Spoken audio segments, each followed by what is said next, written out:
Welcome. If you will state your name for the record, you can make comments concerning the budget. Thank you, Mr. Chairman.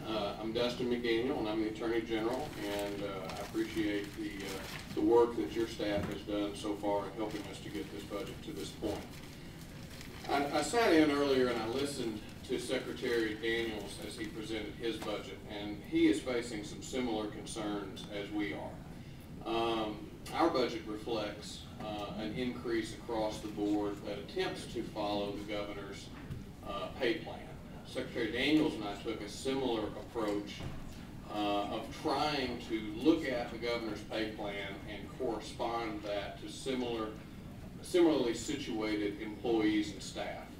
Now, one thing that I don't think any of us anticipated as we began that effort 3 months ago was a collapse of the economy, and so we certainly recognize that some revenue may not be available to do all that we want to do. But what we tried to do was to compare long-term secretaries or investigators or paralegals in our shop to those that would be similarly situated, say, at the Department of Human Services, and who would fall under the pay plan. We tried to keep them competitive.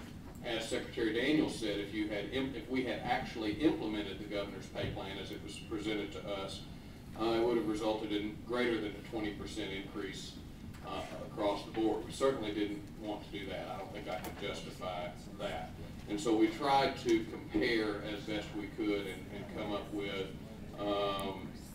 numbers that are more correlative.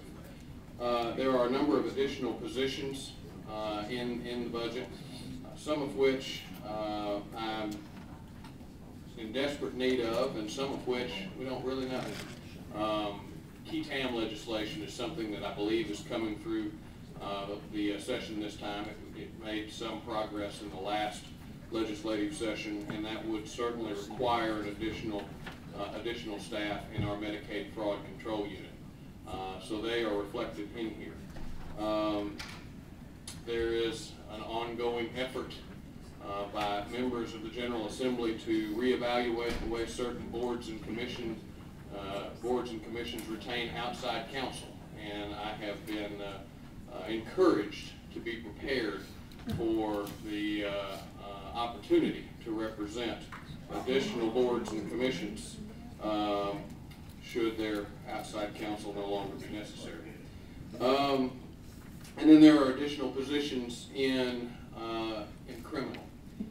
As you may or may not know, I'm responsible for handling all the criminal appeals and post-conviction litigation that goes on in Arkansas. And recently, there's been a change in how they do business at the Federal Public Defender's Office.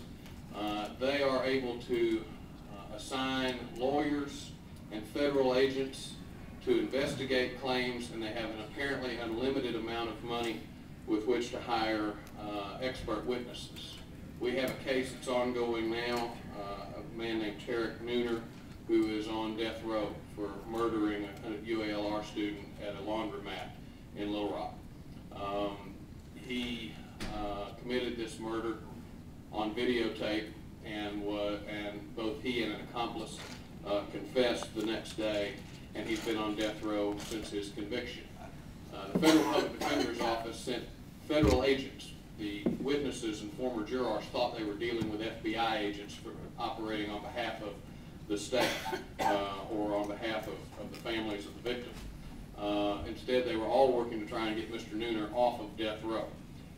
They brought in an expert witness from Australia to federal court in Little Rock last week at untold taxpayer expense to demonstrate that they don't think that the person on the video with the gun committing the crime was actually Mr. Nooner. How we do business in our federal habeas corpus practice has completely changed, and we are in a crisis situation to the extent that if we are going to uphold those convictions and preserve those sentences, we're going to have some help, because our people were completely strapped and completely taxed and even contemplating changing their line of work, and that was one case, and we have 33 more that have yet to begin.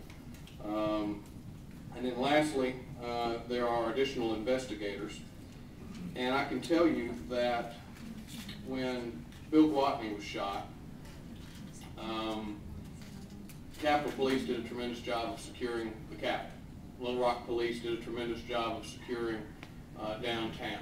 The state police and sheriff's department were out on the interstate prepared to give chase.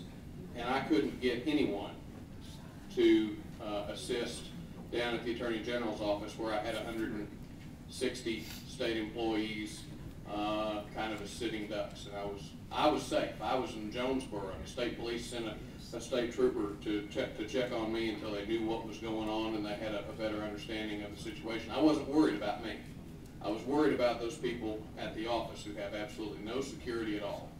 We have 160 people in 7 floors of a downtown office building where we have people that come in, not daily, but certainly more than once a week, believing that the Attorney General has got helicopters flying over their house, or the Attorney General has implanted bugs in their dental work, or that the Attorney General is unjustly keeping a family member in jail, or that the Attorney General has in some way brought an injustice onto them, and I have no one there to protect my staff.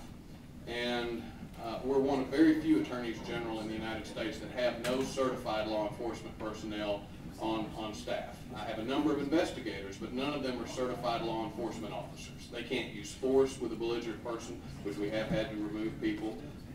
They can't do any investigations on threats, which I've only had a couple of death threats in the last year or so, and only one of them I took seriously, and that was from fire. But there's nothing like that in place. Now, frankly, I think my people would be bored to I think if we had full-time security staff and that's all they did was sitting there waiting for something to happen, I think they'd be bored to tears and would not be an efficient use of state dollars. So we started checking with our lawyers, our litigators, public protection, civil, and criminal. And they all say that they need more investigative assistance to help prepare for trial, help get ready with their witnesses, help track down witnesses, help to secure evidence and make sure that they're ready to go to court, which they have to do all over the state.